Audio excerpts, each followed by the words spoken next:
जय श्री राम, जय सीताराम।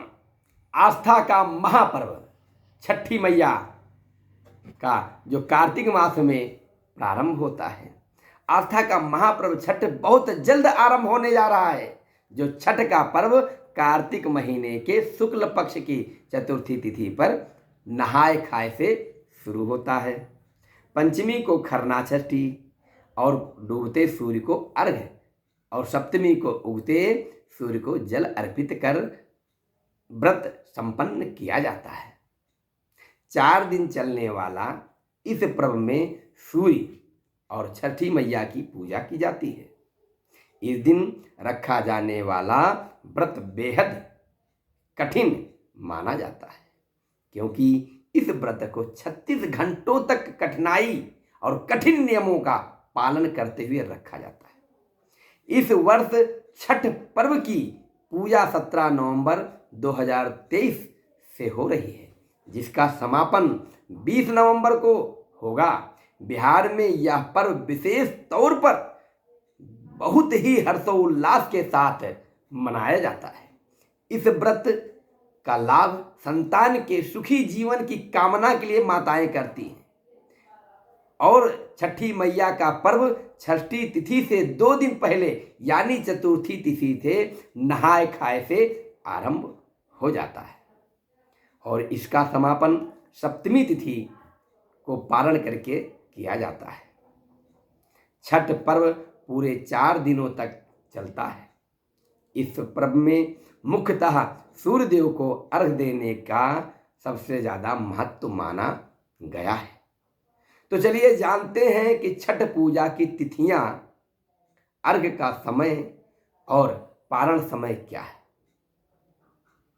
क्योंकि ये जानना हमारे लिए, आपके लिए बहुत जरूरी है। नहाय खाए तिथि, छठ पूजा का यह महत्व जो है, महापर्व जो है, ये 4 दिन तक चलता है। इसका पहला दिन नहाय खाए होता है। 17 नवंबर को इस दिन सूर्य उदय को 6:45 सूर्योदय पर 6:45 से होगा, वही प्रारंभ हो जाएगा। वहीं सूर्यास्त शाम 5:27 पे होगा। बता दें कि छठ पूजा की नहाय खाए परंपरा में व्रती नदी में स्नान के बाद नए वस्त्र धारण कर शाकाहारी भोजन ग्रहण करते हैं, शुद्ध भोजन ग्रहण करते हैं। इस दिन व्रती को भोजन ग्रहण करने के बाद ही घर के बाकी सदस्य भोजन ग्रहण करते हैं। जो व्रत रखता है पहले वो प्रसाद ग्रहण करता है। खरना क्या कहते हैं, खरना तिथि क्या है, इस पर जाने हम। खरना छठ पूजा का दूसरा दिन होता है। इस साल खरना 18 नवंबर को है। इस दिन का सूर्योदय सुबह 6:46 पर और सूर्यास्त शाम 5:26 पर होगा।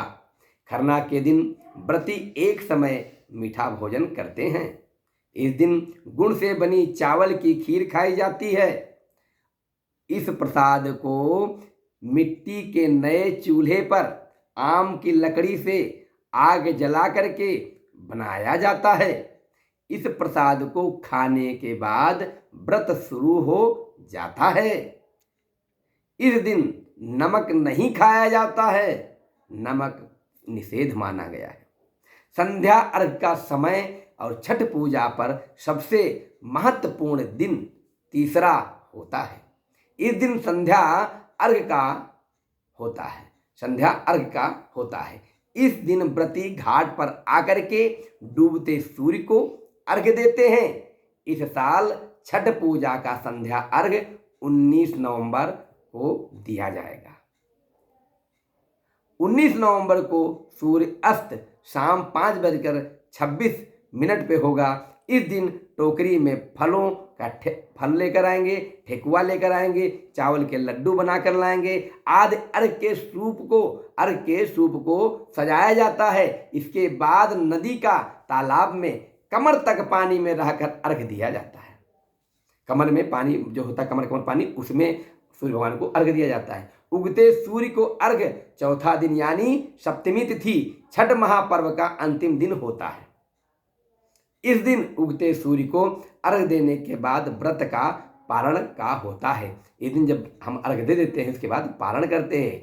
इस साल 20 नवंबर को उगते सूर्य का अर्घ दिया जाएगा। इस दिन सूर्योदय का जो समय है सुबह 6:47 पर होगा। इसके बाद ही 36 घंटे का व्रत समाप्त होता है। अर्घ देने के बाद व्रती प्रसाद का सेवन करके व्रत का पारण करती हैं। माताएं बहनें जब पारण करती हैं उस समय सिंदूर लगाती हैं, अपने लोगों को लगाती हैं, जो रिश्तेदार नातेदार हैं उनके भी माथे पर सिंदूर लगाया जाता है, सबके मस्तक पर लगाती हैं। बड़े सौभाग्य से बड़े प्रेम से व्रत को खोलती हैं। छठ पूजा कार्तिक मास में मनाया जाने वाला 4 दिवसीय उपवास व्रत है, जो कार्तिक मास के शुक्ल चतुर्थी को शुरू होता है और शुक्ल सप्तमी को समाप्त होता है, जिसमें सबसे महत्वपूर्ण दिन शुक्ल पक्ष की षष्ठी तिथि की रात होती है। अंग्रेजी कैलेंडर पर आप या आमतौर पर अक्टूबर या मध्य नवंबर के महीने के जो महीने होते हैं इनके बीच में दौरान आता है। छठी मैया का तो त्यौहार ऊर्जा के देवता कहे गए हैं। सूर्य देव की पूजा करने के लिए मनाई जाता है, क्योंकि सूर्य देव कृपा बरसाते हैं, रोगों को समाप्त करते हैं और पृथ्वी ग्रह पर जीवन को आशीर्वाद देने के लिए धन्यवाद देने का माध्यम है। हर साल भक्त परिवार के सदस्यों और दोस्तों की सफलता, लोगों के कल्याण की कामना और खुशहाली के लिए उत्साहपूर्वक सूर्य की पूजा करते हैं। सनातन हिंदू धर्म में मान्यताओं के अनुसार पवित्र छठ पूजा करने से कुष्ठ रोग जैसी पुरानी बीमारियां भी ठीक हो जाती हैं। कार्तिक मास में कार्तिक शुक्ल पक्ष की षष्ठी तिथि को मनाई जाती है, जिसे खराग छठ कहा जाता है। क्या कहते हैं? खराग छठ कहा जाता है। इस बार छठ पूजा 17 नवंबर से शुरू हो रही है और इसका समापन 20 नवंबर को होगा। छठ में कौन सी सामग्री पूजा की लगती है, इस पर चर्चा करें। छठ में कौन कौन सी सामग्री आई, इस पर चर्चा करें। छठ पूजा के लिए कुछ खास सामग्रियां की जरूरत जरूर पड़ती है, जो इस उत्सव को पूर्ण बनाती है। यह हम छठ पूजा की सामग्री की एक सूची प्रस्तुत आपके सामने लिखकर बताना चाहते हैं, जो आपके जीवन में आए, बताकर के समझाना चाहते हैं। प्रसाद रखने के लिए बांस की 2 बड़ी टोकरियां ले लेना चाहिए। सूर्य को अर्घ देने के लिए बांस या पीतल से बने बर्तन ले लेना चाहिए। दूध और गंगा जल के अर्घ के लिए 1 गिलास, लोटा और थाली एक सेट ले लें। पानी वाला नारियल 5, पत्तेदार गन्ने के तने, चावल, 12 दीपक या दिए रोशनी के लिए, है ना, इसलिए क्योंकि दिए जो होते हैं रोशनी देते हैं, और कुमकुम और अगरबत्ती, सिंदूर, 1 केले का पत्ता और साथ में केला, सेब, सिंघाड़ा, हल्दी, मूली और अदरक के पौधे और शकरकंद भी ज़रूरत है, और सुथनी जो रतालू प्रजाति की पाई जाती हैं, सुपारी, शहद और मिठाई, गुड़।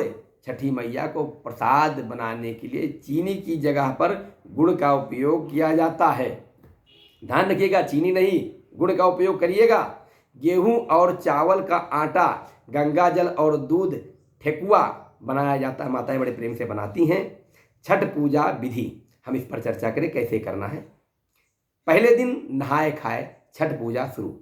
पहले दिन भक्त उषा काल के पहले सूर्योदय से पहले नदी या जल स्रोत में जहाँ जलाशय होता है उसमें स्नान करते हैं। स्नान के बाद वह घर लौटकर खुद के लिए एक विशेष भोजन तैयार करते हैं, जिसमें चावल और दाल और कद्दू शामिल होता है।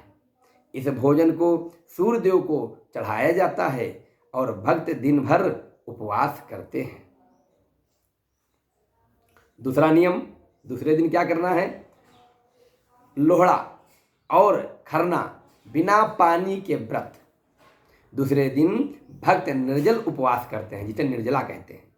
शाम को वे ठेकुआ, गेहूं के आटे और गुड़ से बनी मिठाई का प्रसाद तैयार करते हैं। सूर्य अस्त होने से पहले वे इस प्रसाद को खाकर उनका उपवास तोड़ते हैं और बाबा से निवेदन करते हैं, सूर्य भगवान मेरे बच्चों पर कृपा बरसाए रखिएगा। तीसरा दिन संध्या का होता है। अर्घ सूर्य देव को शाम को अर्घ भक्त अपनी संध्या की उपासना अर्घ क्रिया सूर्य अस्त के समय करते हैं। जब सूर्य अस्त होता है उस समय सूर्य को अर्घ देते हैं। वह कमर तक पानी में खड़े होते हैं और फल, ठेकुआ, गन्ना, नारियल का अर्घ सूर्य देव को देते हैं या आमतौर पर नदी के किनारे, तालाबों या अन्य जल स्रोत के जगह, जैसे स्रोत होता है जल का है, स्रोत जहाँ जहाँ नदी है, तालाब है, बड़े बड़े जगह, उन किनारों पर किया जाता है। चौथा विचार, चौथा दिन उषा अर्घ प्रातःकाल सूर्य भगवान को सुबह की अर्घ दी जाती है। छठी मैया को छठ पूजा की आखिरी दिन पर भक्त सुबह जल्दी से उठ करके स्नान ध्यान तैयार होकर के और महाराज सूर्योदय के समय नदी के किनारे आते हैं और वह सूर्यदेव के साथ अर्घ पानी के साथ पूजा करते हैं। साथ में फल और ठेकुआ के साथ उपवास तोड़ते हैं और छठ पूजा का समापन करते हैं। बड़ा त्याग और तपस्या के बाद यह प्रसाद सौभाग्य मिलता है।